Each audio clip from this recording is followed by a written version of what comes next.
तो गाइज मैं Virendra Kumar Gyan Jyoti PVT ITI college Churu student. आज हम बात करेंगे प्रतिबाधा इम्पीडेंस के बारे में। हम आज बात करेंगे प्रतिबाधा को इंग्लिश में बोलते हैं इम्पीडेंस। और इससे पहले स्टूडेंट मैं बता देना चाहता हूं कि हमारे विश्व में कोरोना महामारी का संकट छाया हुआ है। तो हमारे देश में कोरोना महामारी से बचने के लिए लॉकडाउन का सिस्टम लागू है। तो गाइज मेरा कहना है कि लॉकडाउन का पालन करें, घर में रहें, सुरक्षित रहें। Stay home, stay save lives. Okay, तो आज हम पढ़ते हैं प्रतिबाधा। प्रतिबाधा को जेड से डिनोट करते हैं। मैंने यहाँ पे प्रतिबाधा इम्पीडेंस जिसको जेड से डिनोट करते हैं। ओके गाइज, हम प्रतिबाधा के फॉर्मूले को देखेंगे, इसका मात्रक क्या होता है वो देखेंगे। तो प्रतिबाधा का मात्रक होता है ओम।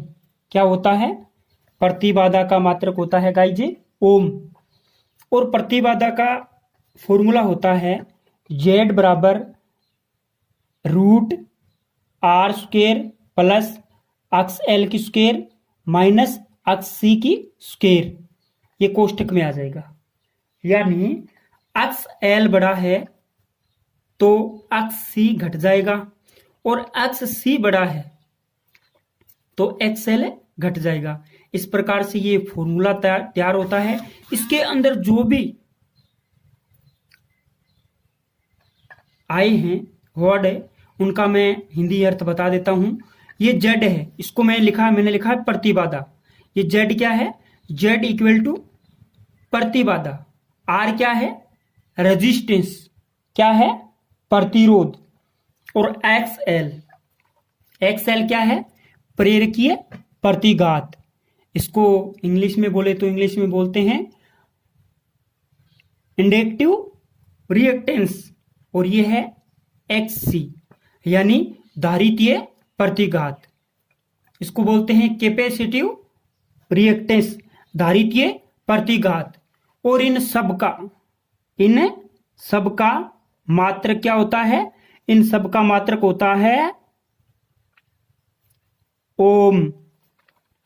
क्या होता है? ओम। और ओम का साइन ये होता है। ओम को इस साइन से डिनोट करते हैं। ओके गाइज, हमारा ये फॉर्मूला है जेड प्रतिबाधा ज्ञात करने का। ये क्या है? जेड। ये फॉर्मूला बहुत महत्वपूर्ण है। हम इस लेक्चर के अंदर 3 से 4 न्यूमेरिकल करेंगे, जिसमें आरएलसी सर्किट होगा, आरएल सर्किट होगा और आरसी सर्किट होगा। और ये तीनों श्रेणी क्रम संयोजन होंगे। तो मेरा क्वेश्चन नंबर 1 रहेगा। क्वेश्चन नंबर 1, एक आरएलसी परिपथ श्रेणी क्रम के लिए, एक आरएलसी परिपथ श्रेणी क्रम के लिए प्रतिरोध R बराबर 4 ओम, प्रेरकीय प्रतिघात XL बराबर 8 ओम। ओके गाइज, प्रतिरोध का मात्रक भी ओम है और प्रेरकीय प्रतिघात का मात्रक भी ओम। धारितीय प्रतिघात XC बराबर 5 ओम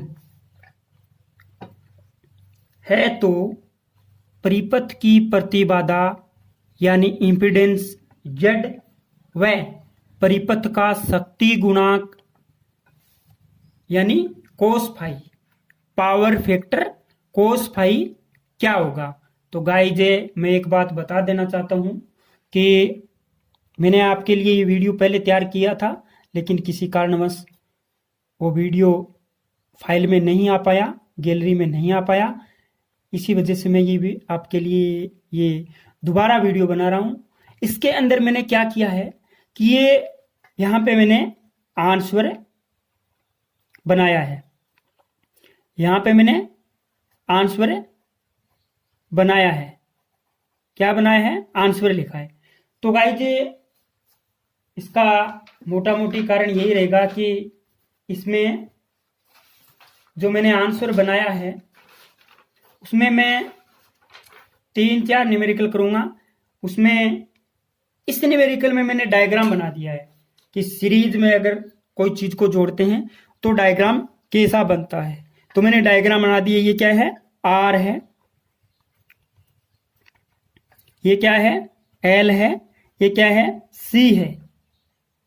अब देखो आर का मात्रक क्या होता है? ओम। क्या होता है? ओम। केवल एल का मात्रक क्या होता है? हेनरी। और केवल सी का मात्रक क्या होता है? फेरड। लेकिन आर ये धारा के मार्ग में बाधा उत्पन्न करता है। किस रूप में करता है?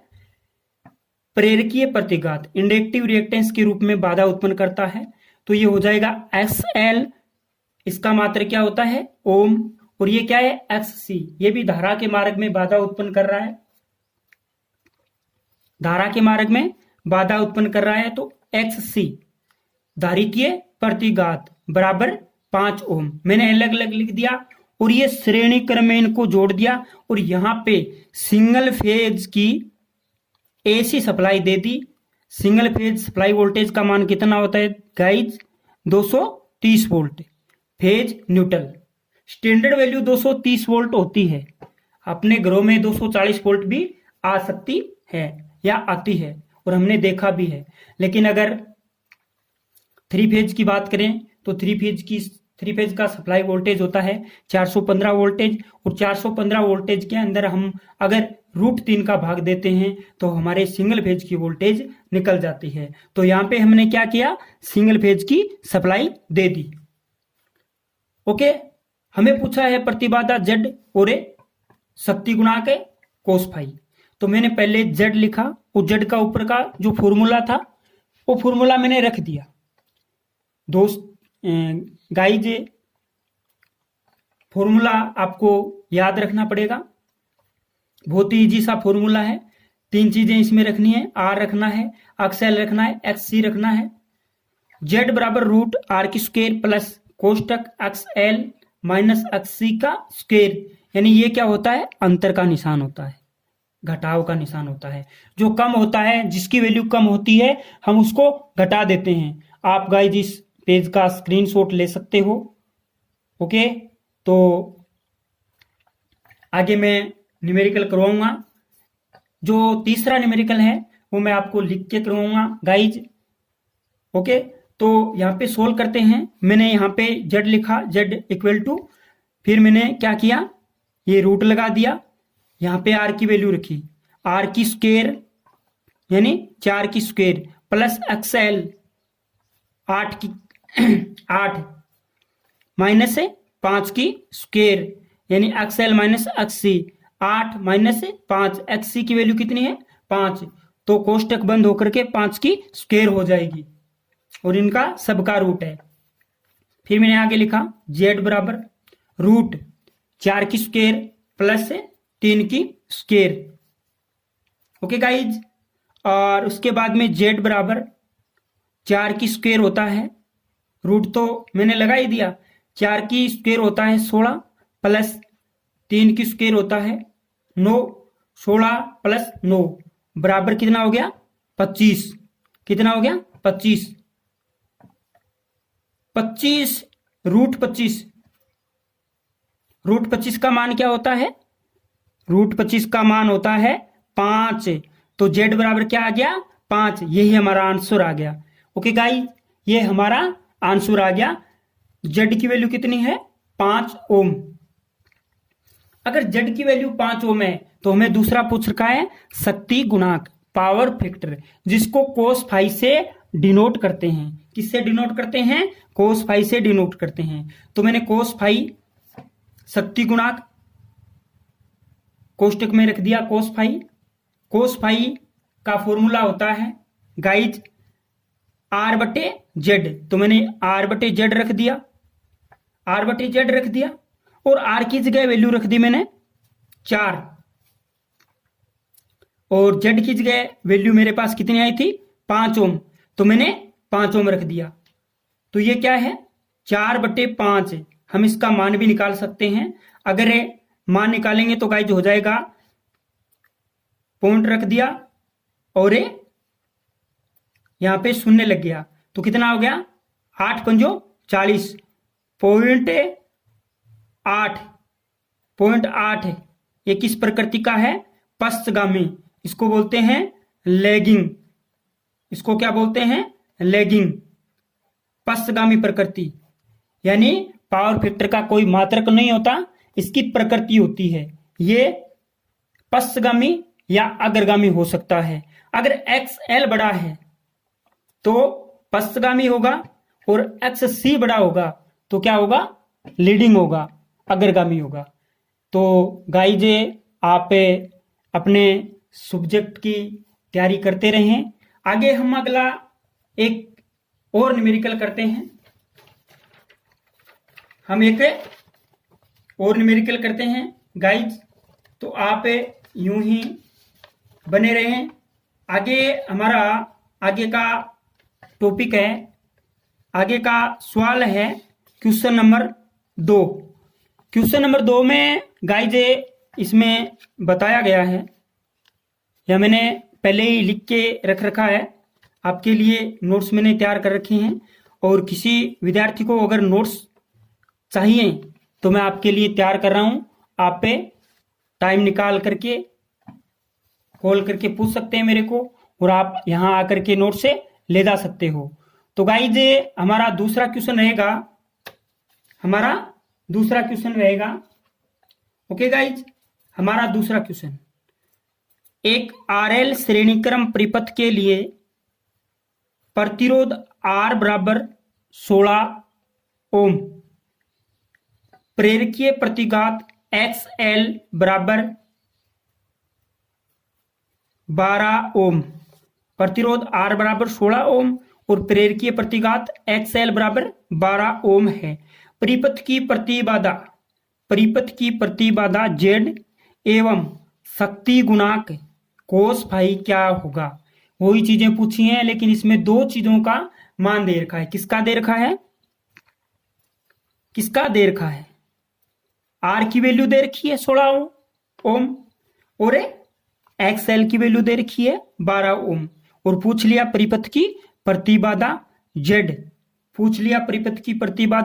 Z एवं शक्ति गुणांक कोस फाई क्या होगा। तो गाइज इसमें हम पहले प्रतिबाधा ज्ञात करते हैं। प्रतिबाधा Z बराबर वही फॉर्मूला लग जाएगा, लेकिन इसमें क्या है, अगर घटाने वाली चीज नहीं है तो हम नहीं घटाएंगे। XC नहीं है तो XC घटाने की कोई जरूरत नहीं है। हम सीधा सा फॉर्मूला रख देते हैं यहाँ पे, √R², यहाँ पे प्लस का निशान होगा, प्लस XL की स्क्वायर। तो R² कितना है, R की जगह मैंने क्या रख दिया 16 रख दिया। R की जगह कितना आया 16। ओके गाइज, R की जगह कितना आया 16 आया। और ये XL की जगह कितना आया 12। तो 16 की स्क्वायर प्लस 12 की स्क्वायर। हमने फिर Z लिखा, Z बराबर क्या हुआ 200। Z बराबर हम मान रखेंगे, हम आगे इसका मान रखेंगे। ओके गाइज, हम इसका मान रखेंगे। तो यहां पे Z बराबर R²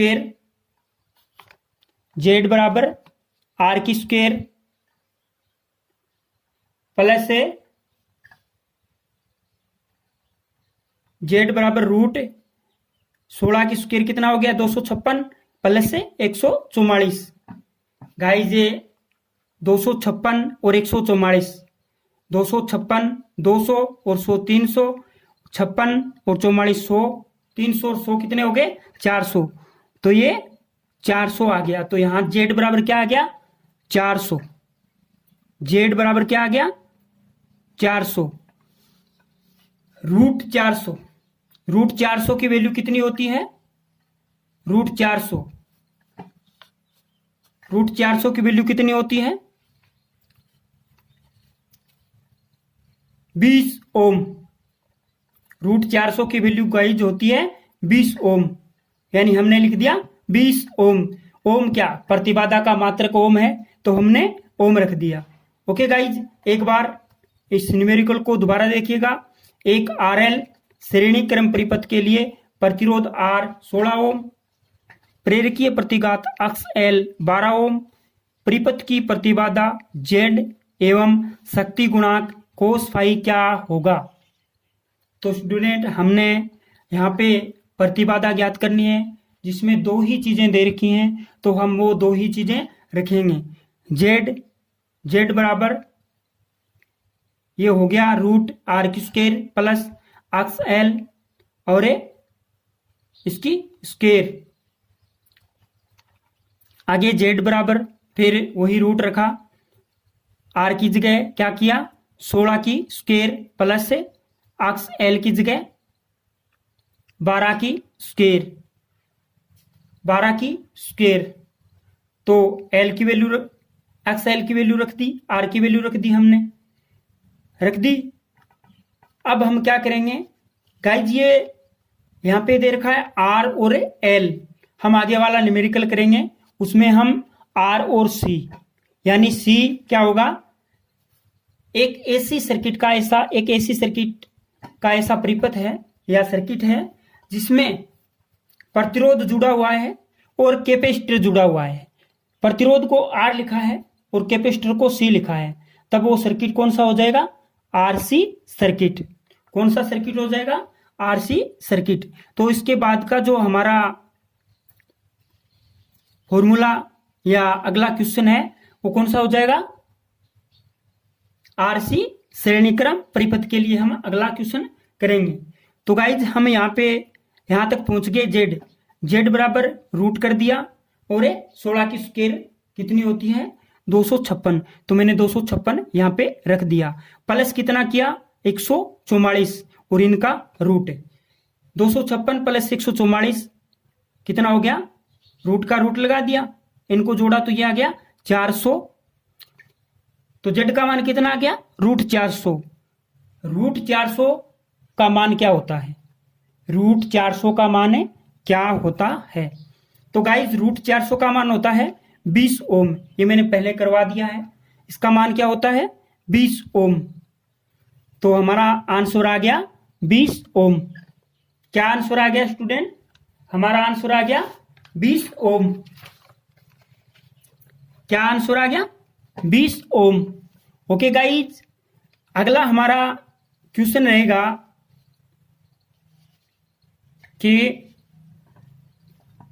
शक्ति गुणांक, पावर फैक्टर, हमें कोस फाई का मान निकालना है, क्योंकि पावर फैक्टर को कोस फाई से डिनोट करते हैं। कोस फाई बराबर होता है R/Z। R/Z। हमने यहां R का मान रखा, R का मान कितना था? 16। तो हमने 16 रख दिया, 16 रख दिया।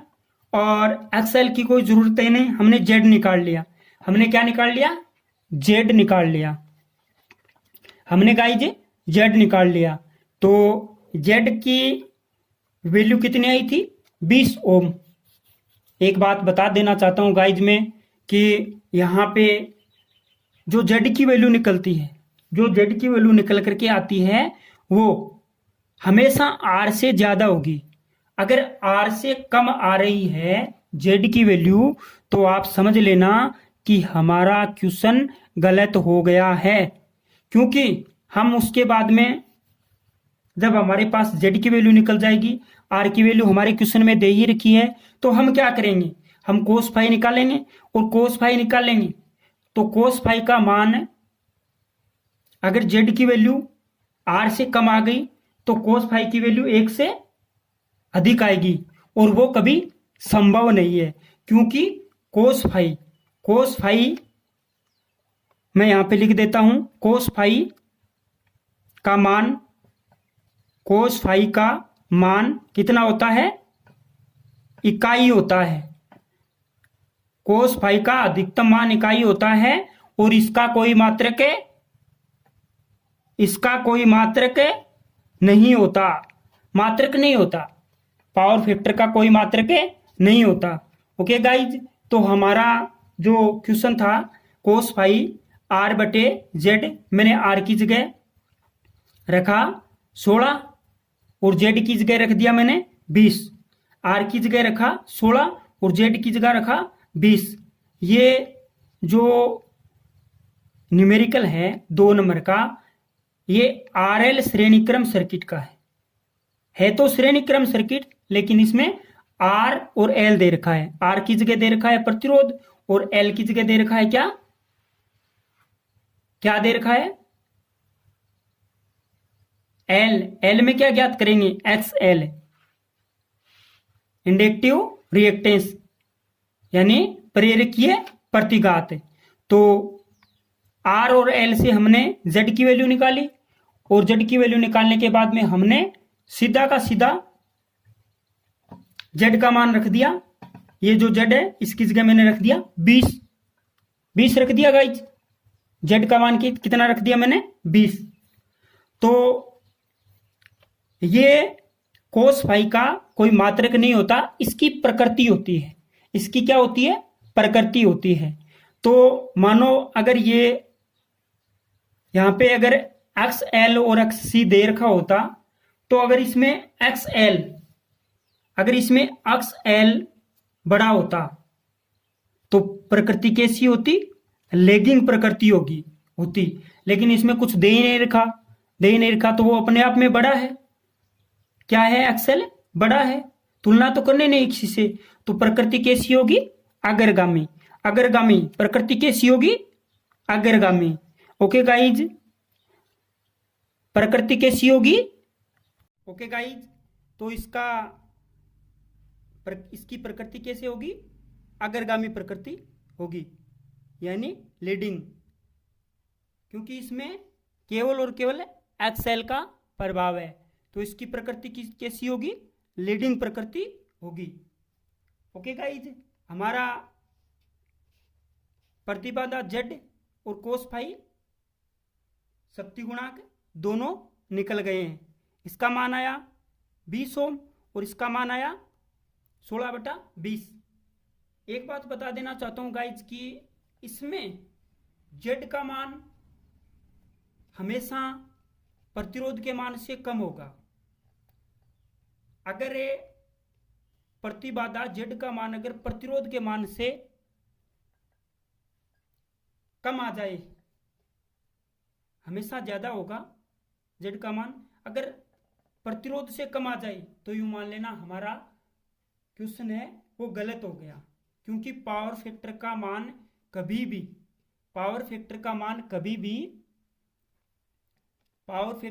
कभी भी इकाई से अधिक नहीं होता। और अगर जेड का मान आर से कम आ जाता है तो पावर फैक्टर का मान इकाई से ऊपर चला जाता है और वो कभी संभव नहीं है। आगे बात करते हैं गाइज तीसरे नंबर न्यूमेरिकल की, न्यूमेरिकल नंबर 3, जिसमें आरसी सर्किट होगा। तो मैं यहां पे लिख देता हूं, एक आरसी श्रेणी क्रम परिपथ के लिए प्रतिरोध R बराबर 40 ओम तथा धारितीय प्रतिघात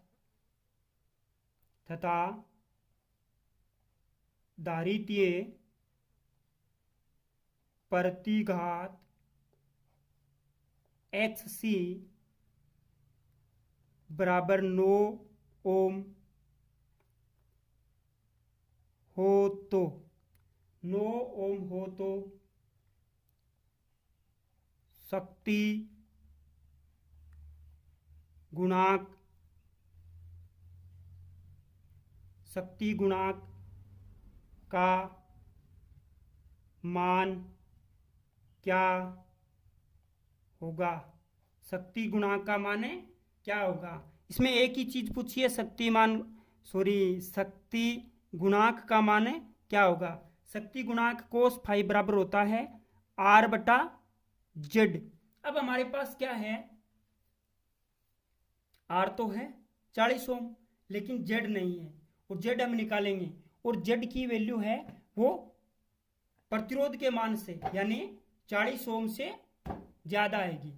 ओके गाइज, तो यहाँ पे जेड का फॉर्मूला आपको पता ही है, जेड बराबर आर की स्क्वायर प्लस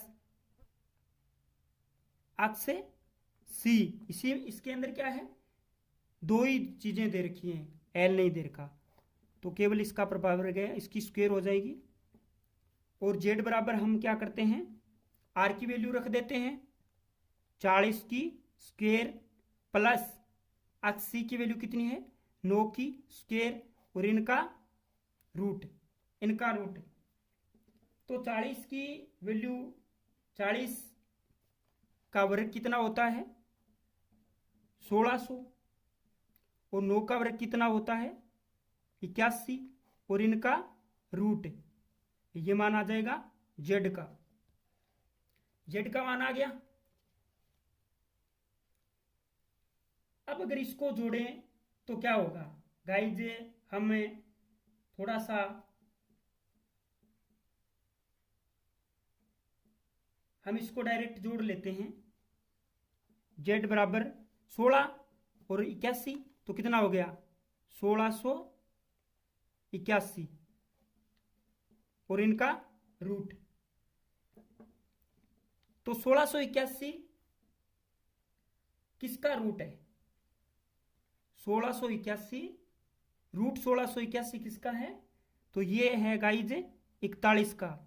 अगर आप 41 का रूट करोगे तो 41 का 1681 का रूट 41 से होगा। 1681 रूट 1681 का मान क्या होगा 41 होगा, और इसका मात्र क्या होता है ओम। क्या होता है ओम। लेकिन हमने ये तो ऐसे ही निकाला है, ये तो पूछा ही नहीं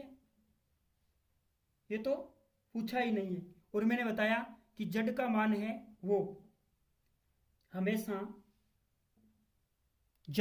वो हमेशा आर से ज्यादा होगा। तो कोस फाई हमें पूछा है, कोस फाई आर की जगह हमने रख दिया 40, और जेड की रख दिया 41 रख दिया, तो ये हमारा क्या आ गया, इसका कोई मात्रक नहीं होता, इसकी प्रकृति होती है। ये क्या हो गया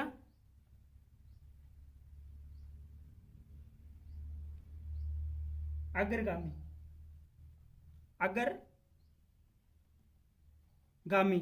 यानी LEADING, लीडिंग प्रकृति का होगा। इसकी प्रकृति कैसी होगी, लीडिंग होगी। तो ये हमारा आंसर आ गया।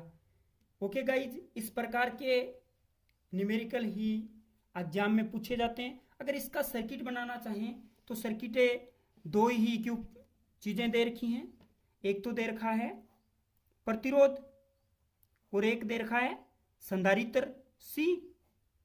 तो ये क्या हो गया, और इसको AC सप्लाई से जोड़ देते हैं, ये क्या हो गया C, और ये क्या हो गया R। ये तो प्रतिरोध के रूप में बाधा उत्पन्न कर रहा है, और ये कैपेसिटिव रिएक्टेंस अक्स C के रूप में बाधा उत्पन्न कर रहा है। तो इसमें दो चीजें दे रखी हैं, R का और अक्स C। R की वैल्यू दे रखी है 40 ओम, और अक्स C की वैल्यू दे रखी है 9 ओम, और हम इस प्रकार से ये न्यूमेरिकल आसानी से कर सकते हैं। ओके गाइज, अगर कोई दिक्कत हो तो आप मेरे को कमेंट करके पूछ सकते हो। गाइज, इस प्रकार के न्यूमेरिकल ही एग्जाम में पूछे जाते हैं। तो मेरा यही कहना है कि हमारे देश में कोरोना महामारी से बचने के लिए लॉकडाउन सिस्टम को लागू कर रखा है। तो मेरा यही कहना है कि लॉकडाउन का पालन करें, घर में रहें, सुरक्षित रहें। Stay home, save lives. Okay guys, thanks.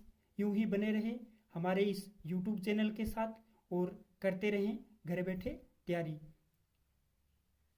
इसी के साथ आपका अपना